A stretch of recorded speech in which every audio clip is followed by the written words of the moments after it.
महा MTV मध्ये तुम्हा सर्वांचं स्वागत आहे आणि आज आपण आलो आहोत मुंबईत आयोजित आपल्या देशातील पहिला मुंबई क्लायमेट वीक मध्ये, जिथे मोठ्या मोठ्या कंपनीजने किंवा बिझनेसेसने पार्टिसिपेट केले या इव्हेंटमध्ये. आजच मुख्यमंत्री देवेंद्र फडणवीस यांच्या हस्ते या उपक्रमाचं उद्घाटन झालं आणि राष्ट्रीय आणि आंतरराष्ट्रीय स्तरावरील मोठमोठी मंडळी ह्या क्लायमेट वीक मध्ये सहभागी होणार आहेत. 17 फेब्रुवारी पासून 19 फेब्रुवारी दरम्यान हा उपक्रम होत आहे आणि हा ग्लोबल साऊथ आणि भारतातला पहिलाच क्लायमेट वीक असल्यामुळे हा आपल्या देशासाठी, मुंबईसाठी खूप महत्त्वाचा ठरणार आहे. तर ह्या उपक्रमात अनेक कंपनीजने किंवा स्टार्टअप्सने सहभाग घेतलेला आहे. तर आपण त्यांच्याबद्दल जाणून घेऊया की त्यांचं काय मत आहे इथे सहभाग घेण्याबाबत. आज आपण मुंबई क्लायमेट वीक मध्ये आलोय, जे आपल्या देशातलं पहिलं क्लायमेट वीक आहे. CM मुख्यमंत्री देवेंद्र फडणवीस यांच्या हस्ते उद्घाटन देखील झालं आणि आपण इथे आलो आहोत. आता इथे स्टॉल्स लागले स्टार्टअप बिझनेसेसचे वगैरे, तर त्यातल्याच एका स्टॉलमध्ये आपण आहोत. तर आपण त्यांच्याशी संवाद साधूया की त्यांना याबद्दल काय वाटतं, त्यांना या वीक बद्दल काय वाटतं. Hello sir. हेलो, मेरा नाम मनीष है। हम लोग बायोफ्यूल से हैं। हम लोग प्राइम मिनिस्टर मोदी का जो बायोफ्यूल का इनिशिएटिव है उसको सपोर्ट कर रहे हैं। तो हम लोग रेस्टोरेंट से यूज कुकिंग ऑयल कलेक्ट करके उससे सस्टेनेबल एविएशन फ्यूल और बायोडीजल बनवाते हैं। और मुंबई क्लाइमेट वीक बहुत सालों के बाद एक पहला इनिशिएटिव है जो ग्लोबल साउथ के लिए, क्लाइमेट के लिए है, जैसे न्यूयॉर्क क्लाइमेट वीक वगैरह। और हम लोगों को इंडिया में इतना सस्टेनेबिलिटी लिंक्ड ग्रोथ हो रहा है, इतने स्टार्टअप्स हैं, इतना एडवांस टेक्नोलॉजीज हैं, तो उसको शोकेस करने के सबसे बड़ा और सबसे एसेंशियल इवेंट है। और आगे चल के ये ग्लोबल साउथ में सबसे इम्पॉर्टेंट इवेंट होने वाला है, जहाँ पे all South America, Africa, Asia सब जगह से लोग आके इसको प्रमोट करेंगे। हॅलो सर, तर तुम्ही इथे तुमचा स्टॉल लावलाय आणि तुम्हाला काय वाटतं की मुंबई क्लायमेट वीक आपल्या देशात पहिल्यांदा होतं आणि हे किती इम्पॉर्टंट आहे आपल्या सिटीसाठी किंवा आपल्या कंट्रीसाठी. तर जगातल्या सगळ्या मोठ्या सिटीजमध्ये, न्यूयॉर्क, लंडनमध्ये क्लायमेट वीक झालेलं आहे. ग्लोबल साऊथमध्ये पहिल्यांदा क्लायमेट वीक होत आहे आणि हे म्हणजे प्राऊडची गोष्ट आहे की आपल्या मुंबईमध्ये होत आहे आणि मुंबई महाराष्ट्र सरकार आणि इंडिया हे होस्ट करते. आणि इथे इकॉनॉमिस्ट्स आहेत, इकडे इंडस्ट्रियलिस्ट आहेत, क्लायमेट एक्सपर्ट्स आहेत आणि ते इथे येऊन डिस्कस करतायत की इंडियाला आपली जी डेव्हलपमेंट होत आहे त्याच्याप्रमाणे आपलं ग्लोबल वॉर्मिंग तसं व्हायला नाही पाहिजे, म्हणून एमिशन त्याप्रमाणे नाही झाला पाहिजे म्हणून. तर it's a very important event की जिथे सगळे एकत्र येऊन भारतातले क्लायमेटचे जे इश्यूज आहेत ते डिस्कस करतायत आणि सोल्युशन्स काढतायत. आणि तुम्ही इथे तुमचा स्टॉल लावलाय, त्यामागचं तुमचं मोटिव्ह काय. तर क्रेडिबल जे आहे, आमची कंपनी जी आहे हे भारतातल्या सगळे मोठ्या मॅन्युफॅक्चरिंग कंपनीजसोबत आणि सगळ्या मोठ्या कंपनीजसोबत काम करते. त्यांचा BRSR रिपोर्ट म्हणून असते, जिथे कार्बन, वॉटर वेस्ट याचं अकाउंटिंग करून गव्हर्नमेंटला डेटा पाठवायला लागतो. तर आम्ही सगळ्या मोठ्या कंपनीसोबत काम करतो ते इंडियामधल्या. तर इथे आम्ही पण पार्टिसिपंट्स आहोत या इम्पॉर्टंट डिस्कशनमध्ये की भारताला आपण पुढे कसं घेऊन जायला पाहिजे आणि म्हणजे क्लायमेट चेंजमध्ये हाऊ कॅन वी पार्टिसिपेट त्याबद्दल. आता हे पहिलंच क्लायमेट वीक आहे आपल्या देशातलं, तर तुम्हाला वाटतं का की भविष्यात हे असेच क्लायमेट वीक वगैरे असे प्रोग्राम्स व्हावेत म्हणून. ही तर सुरुवात आहे. हाच पहिलाच ग्लोबल साऊथमधले असला इव्हेंट हा पहिलाच आहे. तर ही तर सुरुवात आहे. इथे डिस्कशन सुरू होतील आणि म्हणजे मला असं वाटतं की प्रत्येक वर्षात किंवा प्रत्येक 2 वर्षात असले इव्हेंट मुंबईने पुढाकार घेतला आहे आणि the most forward looking city इंडियामधला. तर we should be proud about it. पण आय थिंक असले इव्हेंट्स अजून खूप होणार आहेत, लागतील आणि ही सुरुवात आहे. ग्लोबल साऊथचा हा पहिलाच इव्हेंट आहे, क्लायमेट इव्हेंट आहे आणि तुम्ही इथे आलायत. सो तुमचं मोटिव्ह काय आहे. तुमचा ब्रँड इथे पार्टिसिपेट केले तुमच्या ब्रँडने, तर तुमचं इथे पार्टिसिपेट करण्यामागचं मोटिव्ह काय आणि असे इव्हेंट परत व्हायला हवेत का, याबद्दल तुमचं काय मत आहे. सो बेसिकली आमचं ब्रँड आहे world wide fund for nature in India. आम्ही एक पर्यावरण संस्था आहे आणि पर्यावरणच्या वेगवेगळ्या विषयावर आम्ही काम करतात. आणि माझ्यासोबत डॉक्टर रेश्मा पितळे आहे, ती अजून तुम्हाला सांगेल. नमस्कार. आणि तुम्ही या उपक्रमाबद्दल आधी विचारलं, मला त्या प्रश्नाचं उत्तर द्यायला आवडेल की नक्कीच असे उपक्रम पुन्हा पुन्हा व्हायला हवेत, कारण मला वाटते अशा उपक्रमांमुळे आपल्याला ती संधी मिळते की आपण काय काम करतोय, लोकांशी संवाद साधण्याचा हा खूप उत्तम पर्याय आहे.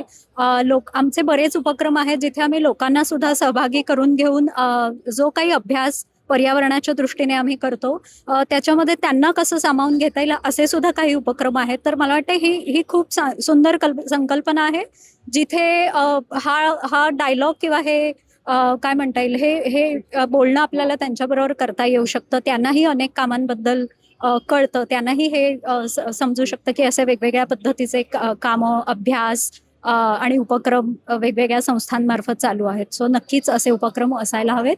आणि world wide fund for nature India आम्ही वेगवेगळ्या भारतामध्ये वेगवेगळ्या ठिकाणी वेगवेगळ्या अधिवासांबद्दल काम करतो, वेगवेगळ्या प्राणी पक्ष्यांबद्दल काम करतो. आणि सध्या हा मुंबई क्लायमेट वीक आहे, म्हणून मला थोडं मुंबईविषयी बोलायला आवडेल की आम्ही आत्ता रिसेंटलीच मॅनग्रोव्ह मित्रा आणि एक उपक्रम लॉन्च केलाय, जिथे आम्ही कांदळवनाबद्दल अभ्यास करतोय, पण त्याच्यात आम्ही हे सुद्धा पाहतोय की कसं आपल्याला लोकांना त्याच्यामध्ये सहभागी करून घेता येईल, जेणेकरून हा उपक्रम चालू राहील, लोकांमध्ये त्याच्याविषयी आवड आणि जागरूकता निर्माण होईल. शिवाय आपल्याला त्याचा अभ्यास पुन्हा पुन्हा करता येईल आणि चांगली माहिती मिळू शकेल. सो असा साधारणतः उपक्रम आहे, आम्ही नव्यानेच आता सुरू केलाय. मी रेवती सिधे, मी बृहन्मुंबई महानगरपालिकेमध्ये आहे. आम्ही मुंबई क्लायमेट वीकचे एक पार्टनर आहोत आणि मुंबईत असल्यामुळे मुंबई महानगरपालिका त्यात सहभागी झालेली आहे. आम्ही पण आमचा एक छोटासा स्टॉल इथे लावलेला आहे. याच्यामध्ये आम्ही एन्व्हायरमेंटच्या रिलेटेड काय काय कामं करतो, आमच्याकडे environment and climate change department आम्ही स्थापन केलेलं आहे. तर ह्या सगळ्यामध्ये आमचा सहभाग आणि आम्ही उचलत असलेली पावलं ह्याबद्दल आम्ही माहिती दिलेली आहे ह्याच्यामध्ये, जेणेकरून मुंबईतल्या नागरिकांना कळेल की आम्ही सुद्धा ह्याच्यामध्ये खूप सिरियस आहोत ह्या गोष्टीबद्दल आणि आम्ही ह्याच्यामध्ये बरेच पावलं उचलून प्रयत्न करतोय की आपल्याला मुंबईचं वातावरण चांगलं राहील ह्याच्यासाठी प्रयत्न करतोय. आणि मॅम, ग्लोबल साऊथ मध्ये हा इव्हेंट पहिल्यांदा होतोय, आपल्या देशातला पहिला इव्हेंट आहे आणि तो मुंबईमध्ये होतोय. सो त्याबद्दल तुमचं काय मत आहे? नाही, आपण पहिल्यांदा मुंबईत हे इव्हेंट घेतोय अख्ख्या ग्लोबल साऊथमध्ये. एक अभिमानाची गोष्ट आहे प्रचंड की मुंबईने हे पाऊल उचललेलं आहे आणि आपण एक दिशादर्शक म्हणून आपण पूर्ण भारतासाठी आपण हे पाऊल उचललेलं आहे की अशा प्रकारचे क्लायमेट वीक सगळ्या मोठ्या शहरांमध्ये व्हावे, जेणेकरून नागरिकांमध्ये त्याच्याबद्दलचं अवेअरनेस वाढू शकेल. ह्यासाठी आपण हा उचललेलं पाऊल आहे आणि त्याच्यामुळे लोकांना ह्याबद्दलची जाणीव आणि त्यांचं नॉलेज याबद्दलचं खूप वाढण्याची अपेक्षा आहे आम्हाला. आणि इथेही बाकीच्या एक्झिबिशनच्या माध्यमातून नागरिकांनाही कळेल की वेगवेगळ्या प्रकारे कसं वातावरणात आपण छोटे छोटे बदल करून, आपल्या सवयींमध्ये छोटे छोटे बदल करून आपण वातावरण चांगलं करू शकतो.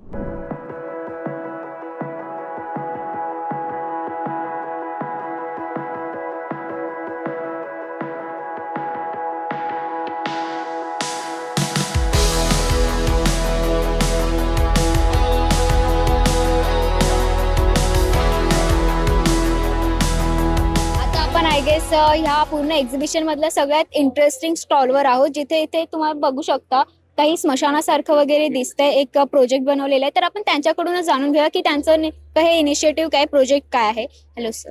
नमस्कार ताई, मी ॲडव्होकेट डॉक्टर तुषार शिवशरण. आम्ही सांगली जिल्ह्यातून आलेलो आहोत आणि आज जागतिक पर्यावरण परिषद मुंबई क्लायमेट वीक ही आपल्या भारतामध्ये पहिल्यांदाच होत आहे आणि त्यामध्ये आहेत ना आम्ही देखील आहेत ना प्रतिनिधित्व करीत आहोत.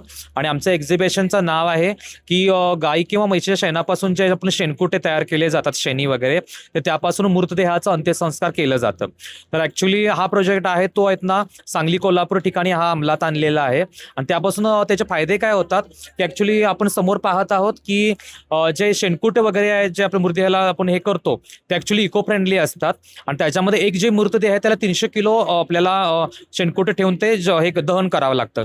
आणि आपले जे अंत्यसंस्कारची जी रीत आहे, पूर्वी कसं होतं की टायर ट्यूब वगैरे असे आणि त्याच्यावरती लाकूड वगैरे करून ते जाळायचे, परंतु आता सध्या आहेत ना ते आम्ही त्याला फाटा दिलेला आहे आणि आता सध्या प्रबोधन म्हणून आम्ही हे गायचे शेणकुट वगैरे प्रत्येक ठिकाणी आम्ही महिलाच्या ग्रामीण रुरल जो महत्वाचा भाग आहे त्यांच्याकडे आम्ही दान म्हणून 5-5 घेतो किंवा होळी वगैरे असेल त्या तेवढे होळी न करता ते आम्हाला द्या आणि आम्ही आहेत ना ह्या स्मशानभूमीसाठी आपण त्या मृतदेहासाठी वापरू शकतो. हे आम्ही आता सुरू केलेलं आणि ह्याच्यामध्ये कसं होतं, राख कमी पडते आणि ते आहेत ना ऍक्च्युली त्याचा धूर पण काय होत नाही. आणि त्याच्यामध्ये त्या शेणकुटामध्ये आम्ही लिंबाचा पाला मिक्स केला जातो, कारण लिंबाच्या पाल्याने कसं होतं किटाणू हा मेलं जातं, धूर होत नाही, आयुर्वेदिक असतं. आणि फुलाच्या माळाचा चुरा असतो त्यामध्ये आम्ही इन्क्लूड केलेला असतो. आणि अशामध्ये आहेत ना हे अंत्यसंस्कार केले जातात. आणि तो स्टेप आहे पुढची म्हणजे ती तिरडी हा विषय आहे. तिरडी म्हणजे आपण ह्या समोर पाहत आहोत ही तिरडी आहे.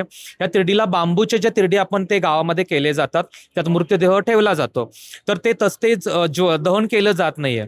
तर ती तिरडी आम्ही सगळे बांबू एकत्र गोळा करतो आणि त्यापासून आपण असे ट्री गार्ड म्हटलं जातं. ट्री गार्ड म्हणजे झाडाला संरक्षणाचं पिंजरा म्हटलं जातं.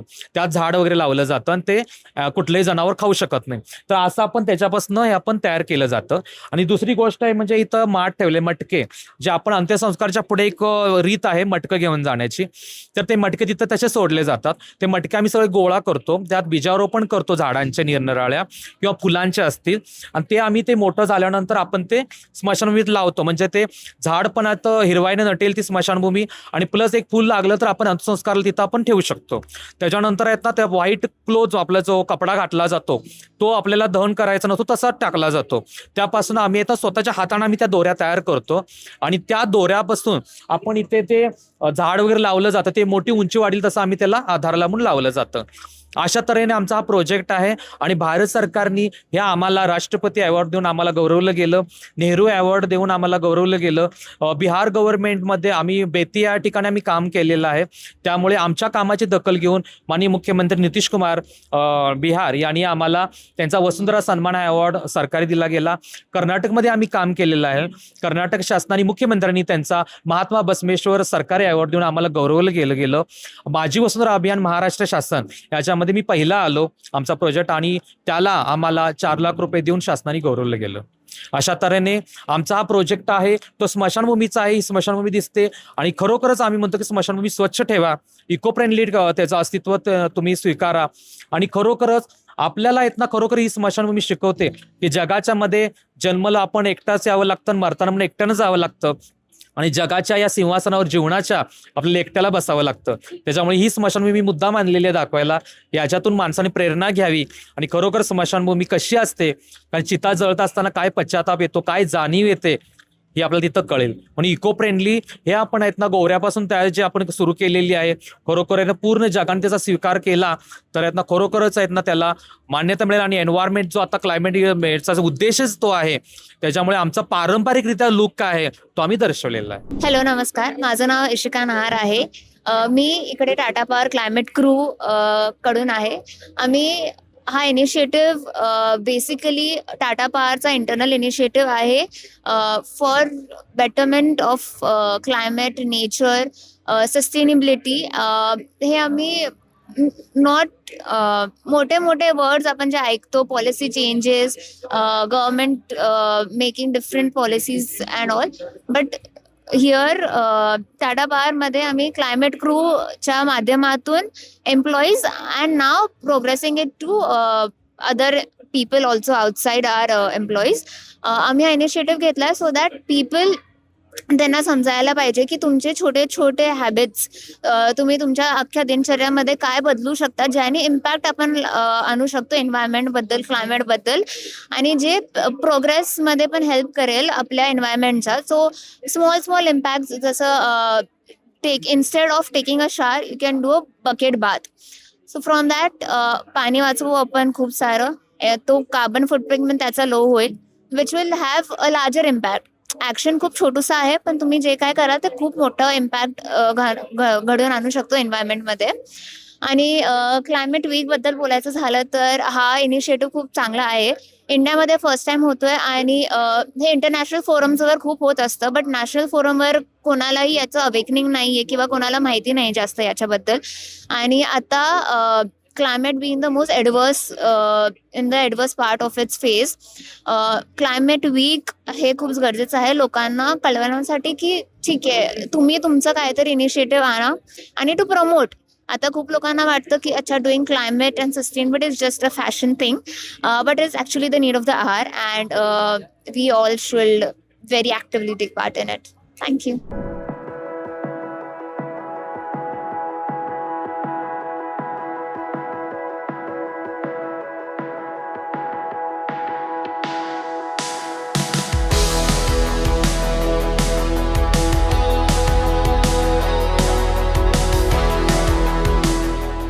आपण पूर्ण इव्हेंट पाहिला. आता इथे अनेक पर्यावरणासंबंधित स्टार्टअप बिझनेसेसचे स्टॉल आपण पाहिले. पर्यावरणासंबंधित विषयांवर चर्चासत्र देखील इथे होत आहेत. पुढील 3 दिवस हा कार्यक्रम इथे होणार आहे. तर मुंबईकरांनी याला नक्कीच भेट दिली पाहिजे. कॅमेरा पर्सन जयेश पाटील सोबत मी वृंदा लासे, MAHA MTV मुंबई.